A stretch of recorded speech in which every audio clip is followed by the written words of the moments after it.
In order to close the system in regards to the test and trace system, is it not important that those people who are asked to isolate, to self-isolate, that they are testing in order so you can understand how your test and trace system is working? So whether they are asymptomatic or not, should they not also be tested? Baroness Harding. If it is all right, I think that the best person to answer that question is actually Susan as a clinician.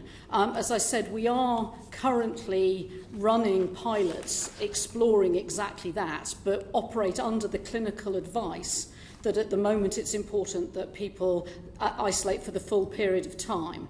And there are the danger, of course, is if we receive a negative test on day 3 of isolation, we're tempted to think that we're free of the disease and we break that isolation. So there are downsides of testing as well as upsides during that period. But maybe I could refer to my... briefly, if you would, because we've got a lot of colleagues that want to ask questions.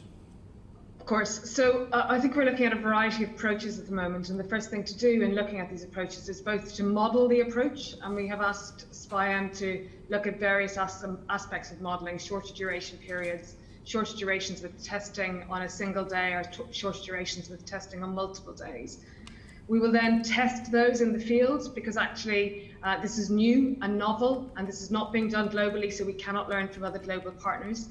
And I think we are also working very closely with Matt Ashton, who's the Director of Public Health in Liverpool, where we have introduced mass testing, and where we're looking to see both in schools and as part of their contact tracing, how we can introduce testing and what impacts that has on the population coming forward for testing, but also on the impact on isolation.